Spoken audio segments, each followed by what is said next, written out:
আপনি তরকারিটা কিভাবে রান্না করছেন সেটা নির্ভর করবে আপনার তরকারি রান্নার উপরে যে সেটা খেতে কেমন হবে। আসসালামু আলাইকুম, সবাই কেমন আছেন? আমি তো বেশ ভালোই আছি। যেকোনো সাদামাটা খাবার যদি আপনি মনোযোগ দিয়ে মজা করে রান্না করেন সেটা খেতে বেশ মজার হয়। ১ম এ তো আমি রান্না করব যে পাবদা মাছ দিয়ে পটল আলু দিয়ে।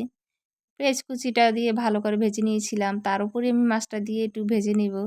একটু রসুন বাটা দিয়েছি, তারপরে দিয়েছিলাম হলুদ গুঁড়া, মরিচ গুঁড়া, লবণ দিয়ে এটাকে ভালো করে আমি এখন কষিয়ে নিয়েছিলাম। কিছুটা পরিমাণ পানি দিয়ে এখন ঢাকনাটা কাঁচামরিচ ফালি দিয়েছিলাম। ঢাকনাটা দিয়ে ভালো করে ঢেকে দিব। একটু নাড়াচাড়া করে নিলাম।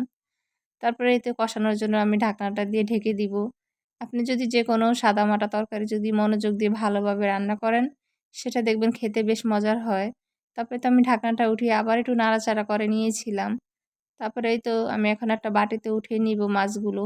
যেহেতু মাছগুলো কষানো হয়ে গিয়েছিল, কষিয়ে নিয়েছিলাম। তারপরে তো কষানো হয়ে গেলে উঠিয়ে নিয়ে তারপরে আমি এখন তরকারিগুলো ঢেলে দিব।